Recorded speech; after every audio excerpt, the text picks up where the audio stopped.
ವಿದ್ಯಾರ್ಥಿಗಳೇ, ನಿಮಗೆಲ್ಲರಿಗೂ ಶ್ರೀ ಕಾಮಾಕ್ಷಿ ಟ್ಯುಟೋರಿಯಲ್ಗೆ ಸ್ವಾಗತ. ಇವತ್ತಿನ ಕ್ಲಾಸ್ ಒಳಗೆ ನಾವು ರಸಾಯನಶಾಸ್ತ್ರದೊಳಗೆ ಮೊನ್ನೆ SA1 ಎಕ್ಸಾಮಿಗೆ ಕೇಳಿರ್ತಕ್ಕಂಥ ಕ್ವಶನ್ದು ಕಂಪ್ಲೀಟ್ ಸೊಲ್ಯೂಷನನ್ನು ನೋಡೋಣಂತ್ರಿ. ನನ್ನ ಕ್ಲಾಸ್ ಸ್ಟಾರ್ಟ್ ಮಾಡೋಕ್ಕಿಂತ ಮೊದಲು ನನ್ನ ಕ್ಲಾಸ್ ನಿಮ್ಗೆ ಲೈಕ್ ಆತಂದ್ರೆ ಒಂದು ಲೈಕ್ ಮಾಡಿರಿ, ಸಬ್ಸ್ಕ್ರೈಬ್ ಮಾಡ್ಕೊರಿ, ನಿಮ್ಮ ಫ್ರೆಂಡ್ಸ್ಗೆಲ್ಲರಿಗೂ ಶೇರ್ ಮಾಡಿರಿ. ಫಸ್ಟ್ ರಸಾಯನಶಾಸ್ತ್ರದ ಫಸ್ಟ್ ಕ್ವಶನ್ ಏನು ಕೇಳಿದ್ರಿ, ಕೆಳಗಿನವುಗಳಲ್ಲಿ ಒಂದು ಅಂತರುಷ್ಣಕ ಕ್ರಿಯೆ ಯಾವುದು ಅಂದ್ರೆ ನೈಸರ್ಗಿಕ ಅನಿಲದ ಉರಿಸುವಿಕೆ. ನೆಕ್ಸ್ಟ್ ಕ್ವಶನ್, ನೈಟ್ರಿಕ್ ಆಮ್ಲದ ಧೂಮಕ್ಕೆ ಹಿಡಿದಾಗ ಬಣ್ಣವನ್ನು ಬದಲಿಸುವ ಲಿಟ್ಮಸ್ ಕಾಗದ ಯಾವುದಂದ್ರೆ ಒದ್ದೆಯಾದ ಲಿಟ್ಮಸ್ ಕಾಗದ. ನೆಕ್ಸ್ಟ್, ಕಾಸಿದಾಗ ತಾಮ್ರದ ಪುಡಿಯು ಕಪ್ಪಾಗುವುದು ಏಕೆಂದರೆ ಅದು ಉತ್ಕರ್ಷಣಗೊಳ್ಳುವುದು is the right answer. Next question ಏನು ಕೇಳರಿ, ಕ್ಷಾರಗಳು ಎಂದರೇನು? ಕ್ಷಾರಗಳು ಅಂದ್ರೆ ಏನ್ರಿ? ನೀರಿನಲ್ಲಿ ವಿಲೀನವಾಗ್ತಕ್ಕಂಥ ಪ್ರತ್ಯಾಮ್ಲಗಳಿಗೆ ಏನಂತ ಕರೀತಾರೆ? ಕ್ಷಾರಗಳು. ನೆಕ್ಸ್ಟ್, ಆಹಾರ ಪದಾರ್ಥಗಳನ್ನು ಗಾಳಿ ಪ್ರವೇಶಿಸಿದ ಸಂಗ್ರಾಹಕಗಳಲ್ಲಿ ಇಡುವುದು ಒಂದು ಉತ್ತಮ ಅಭ್ಯಾಸ, ಯಾಕಂದ್ರೆ ಅದು ಕಮಟುವಿಕೆಯನ್ನು ಏನು ಮಾಡ್ತೈತ್ರಿ? ತಡೆಗಟ್ತೈತಿ. ನೆಕ್ಸ್ಟ್, ದಂತವೈದ್ಯರು ಪ್ರತ್ಯಾಮ್ಲೀಯ ಟೂತ್ಪೇಸ್ಟ್ನ ಬಳಕೆಯನ್ನು ಶಿಫಾರಸು ಮಾಡ್ತಾರೆ. ಯಾಕೆ ಶಿಫಾರಸು ಮಾಡ್ತಾರೆ? ಇರೋದನ್ನು ನಮ್ಮ ಬಾಯಿ ಒಳಗೆ ಏನಿರ್ತೈತಿ ರೀ? ಆಮ್ಲೀಯತೆ ಇರ್ತೈತಿ. ಆ ಆಮ್ಲೀಯತೆ ಹೆಚ್ಚಾದಾಗ ಏನಾಕೈತಿ? ಹಲ್ಲಿನ ಸವೆತ ಉಂಟಾಗ್ತೈತಿ. ಆ ಹಲ್ಲಿನ ಸವೆತವನ್ನು ತಡೆಗಟ್ಟಲು ಮತ್ತು ಬಾಯಿಯಲ್ಲಿರ್ತಕ್ಕಂಥ ಆಮ್ಲೀಯತೆಯನ್ನು ಕಡಿಮೆ ಮಾಡಲು ಏನು ಮಾಡ್ತಾರೆ? ದಂತವೈದ್ಯರು ಪ್ರತ್ಯಾಮ್ಲೀಯ ಟೂತ್ಪೇಸ್ಟ್ಗಳನ್ನು ಏನು ಮಾಡ್ತಾರೆ? ಬಳಕೆ ಮಾಡಲಿಕ್ಕೆ ಏನು ಮಾಡ್ತಾರೆ? ಶಿಫಾರಸನ್ನು ಮಾಡ್ತಾರೆ. ನೆಕ್ಸ್ಟ್, ರಾಸಾಯನಿಕ ಸಮೀಕರಣಗಳನ್ನು ಸರಿದೂಗಿಸಿ ಅಂತ ಕೇಳ್ಯಾರ. ಹೌದಾ? BaCl2 + H2SO4 gives BaSO4 + HCl ಅಷ್ಟ ಕೊಟ್ಟಾರ. ಇದನ್ನು ಸಮೀಕರಣವನ್ನು ಸರಿದೂಗಿಸೋದು ಹೆಂಗ್ರಿ? ಇಲ್ಲಿ BA1 ಐತಿ, ಇಲ್ಲಿನೂ BA1 ಐತಿ, ಇಲ್ಲಿ SO4 ಒಂದೈತಿ, ಇಲ್ಲಿ SO4 ಐತಿ, ಇಲ್ಲಿ H2 ಐತಿ. ಆದ್ರೆ ಇಲ್ಲಿ ಏನೈತ್ರಿ? ಇಲ್ಲಿ ನೋಡ್ರಿ, ಇಲ್ಲಿ H2 ಐತಿ ಮತ್ತು ಇಲ್ಲಿ Cl2 ಐತಿ. ಆದ್ರೆ ಇಲ್ಲಿ ಬರೀ HCl ಕೊಟ್ಟಾರಂದ್ರೆ 2HCl ಅಷ್ಟೇ ಬರೆದ್ರೆ 1 ಮಾರ್ಕ್ಸ್ ರೀ. Next, Al + CuCl2 gives AlCl3 + Cu ಕೊಟ್ಟಾರ. ಹೌದಾ? ನೋಡ್ರಿ, ಇಲ್ಲಿ Al ಒಂದೈತಿ, ಇಲ್ಲೂ Al ಒಂದೈತಿ. ಆದ್ರೆ ಇಲ್ಲಿ Cl3 ಐತಿ, ಇಲ್ಲಿ Cl2 ಅದ. ಹಂಗಂದ್ರೆ ಅದನ್ನು ಇಲ್ಲಿ 2 ಇದ್ದದ್ದನ್ನು ಇಲ್ಲಿ ನೋಡಿದ್ರೆ 3 ಐತಿ. ಅವೆರಡನ್ನೂ ಹೆಂಗೆ ಸರಿದೂಗಿಸ್ಬೇಕ್ರಿ? ಇಲ್ಲಿ ನಾವು 3 ತೊಗೊಂಡ್ರೆ ನೋಡ್ರಿ, ಫಸ್ಟ್ Cl ಇದ್ದಲ್ಲೇ ಇಲ್ಲಿ ನಾವು 3 ತೊಗೊಂಡಂತ 3 2 ಎಷ್ಟು ಆತ್ರಿ? 6. ಹಂಗಂದ್ರೆ ಇಲ್ಲಿ ಏನೈತ್ರಿ? Cl3 ಐತಿ. Cl3 ಐತ್ರಿ, ಇಲ್ಲಿ 2 ಬರ್ಕೋಬೇಕು. ಹೌದಾ? 2 ಬರ್ಕೊಂಡ್ರೆ ಏನಾತ್ರಿ? Cl6 ಆಗ್ತೈತಿ. ಇಲ್ಲಿನೂ ಏನಾತ್ರಿ? Cl2 ಅಂದ್ರೆ 3 2 6, ಇಲ್ಲಿ 3 2 6 ಆತು. ಆದ್ರೆ ಇಲ್ಲಿ Al 1 ಕೊಟ್ಟಾರ. ನಾವು ನೋಡಿದ್ರೆ ಇಲ್ಲಿ Al ಎಷ್ಟು ಬರ್ಕೊಂಡೇರಿ? 2 ಅಂತ ಬರ್ಕೊಂಡೇವೆ ಅಂದ್ರೆ ಆ 2 ಇಲ್ಲಿ ಬರ್ಕೋಬೇಕು. ಅದಕ್ಕೆ 2Al + 3CuCl2 ಗಿವ್ಸ್ 2AlCl3 ತೊಗೊಂಡ್ವಿ. ಆದರೆ ಇಲ್ಲಿ Cu ಎಷ್ಟು ಅದಾವ್ರಿ? 3 ಬರ್ಕೊಂಡೇವೆ ಅಂದಮೇಲೆ ಆ 3 ಇಲ್ಲಿನೂ ಬರ್ಕೋಬೇಕು. ಸಮೀಕರಣ ಸರಿದೂಗಿಸಿದ್ದು ಏನಾಕೈತ್ರಿ? 2Al + 3CuCl2 gives 2AlCl3 + 3Cu. ತಿಳಿತಲ್ರಿ ಇದು? ಅಥವಾ ಇದರ ಮಾಡ್ಬೋದಿತ್ತು. ಇನ್ನೊಂದು ನೆಕ್ಸ್ಟ್ ಕ್ವಶನ್ ಇದರ ಈಸಿ ಇತ್ತು, ಇದು ಮಾಡಿದ್ರು ನಡಿತೈತಿ. ಇಲ್ಲಾಂದ್ರೆ ಇದನ್ನ ಏನು ಮಾಡ್ಯಾರಿ? ಹೇಳಿಕೆ ಕೊಟ್ಟಾರ. ಆ ಹೇಳಿಕೆ ತಕ್ಕಂಗೆ ಸಮೀಕರಣ ಬರಿಬೇಕು.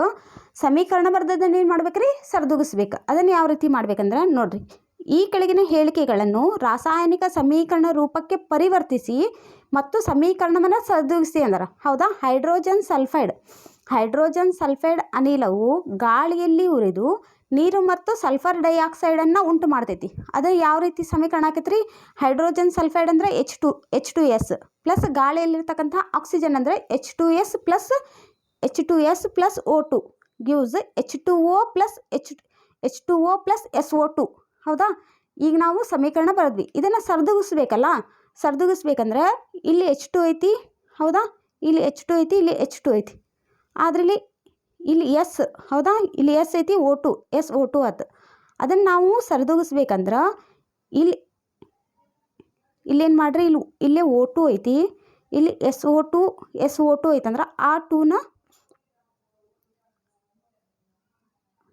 ಫಸ್ಟ್ ಇಲ್ಲೇ H2 ಹಿಂದೆ 2 ಬರ್ಕೋರಿ.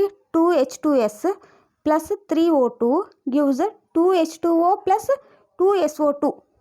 ನೋಡ್ರಿ, ಫಸ್ಟ್ ಇಲ್ಲೇ SO2 ಐತಾ? ಹೌದಾ? ಇಲ್ಲೇ H2 ಐತಿ, ಇಲ್ಲಿ ಒಂದು H2 ಐತಿ. ಆದರೆ ಇಲ್ಲಿ S1 ಐತಿ, ಇಲ್ಲಿನೂ S1 ಐತಿ. ಇಲ್ಲಿ O2 ಐತಿ, ಆದರೆ ಇಲ್ಲಿ ಒಂದು O2 ಐತಿ, ಇಲ್ಲಿ ಒಂದು O ಐತಿ.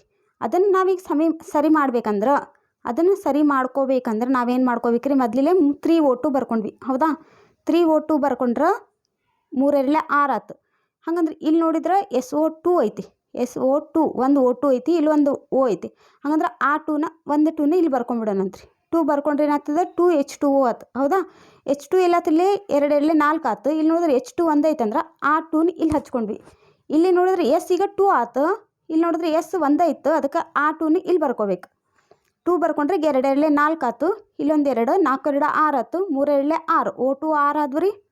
ಈ ರೀತಿ ರಾಸಾಯನಿಕ ಸಮೀಕರಣವನ್ನು ಸರಿದೂಗಿಸ್ಬೇಕು. ಇದನ್ನು ಮತ್ತೆ ಯಾವ ರೀತಿ ಸರಿದೂಗಿಸ್ಬೇಕಂತ ಮತ್ತೆ ನೆಕ್ಸ್ಟ್ ಕ್ಲಾಸ್ ಒಳಗೆ ಎಲ್ಲನೂ ಡಿಟೇಲ್ಗೆ ಒಂದೊಂದು ಚಾಪ್ಟರ್ ವೈಸ್ ಅಪ್ಲೈಡ್ ಕ್ವಶನ್ಸ್ ಏನು ಯಾವ ರೀತಿ ಕೇಳ್ತಾರೆ ಅನ್ನೋದನ್ನ ನೆಕ್ಸ್ಟ್ ಮತ್ತು ವಿಡಿಯೋಸ್ ಒಳಗೆ ಕಂಟಿನ್ಯೂ ಮಾಡ್ಕೊತ ಹೋಗೋಣ್ರಿ. ಇದಿಷ್ಟ ತಿಳ್ಕೊರಿ.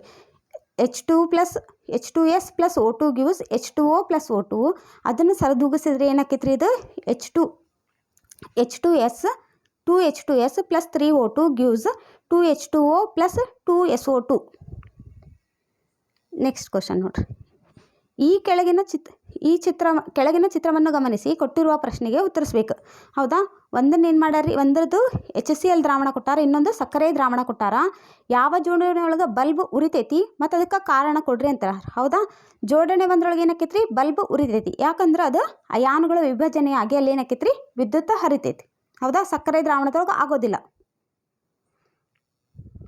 ನೆಕ್ಸ್ಟ್ ಇದ್ರೊಳಗೆ ಇನ್ನೊಂದು ಕ್ವಶನ್ ಅಥವಾ ಅಂತ ಕೇಳ್ಯಾರಿ. ಇದ್ರೊಳಗೆ ಇದ್ರೊಳಗೆ ಇಲ್ಲಿ X ಅಂದರೆ ಯಾವುದು, Cl2, Y ಅಂದರೆ ಯಾವುದು, H2, Z ಅಂದರೆ ಏನು ರೀ, NaOH. ಹೌದಾ, ಮೇಲಿನ ಚಿತ್ರದಲ್ಲಿ XYZಗಳನ್ನು ಹೆಸರಿಸ್ರಿ ಎಂದಿದ್ರು.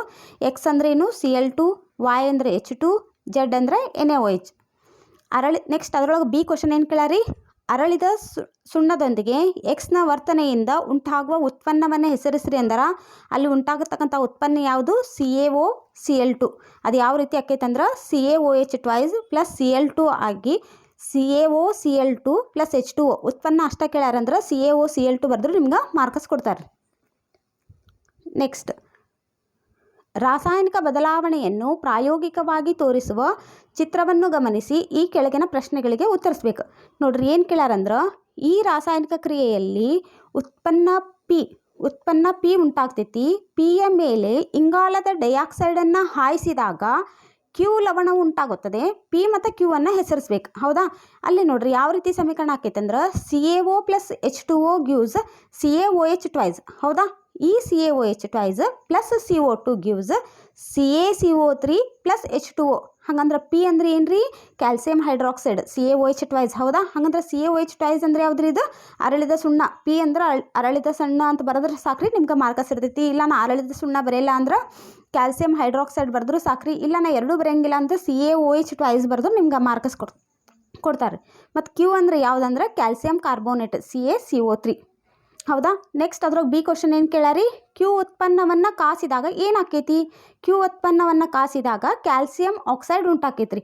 ಯಾವ ರೀತಿ ಆಕೈತಿ ಅಂದ್ರೆ CaCO3 gives CaO plus CO3.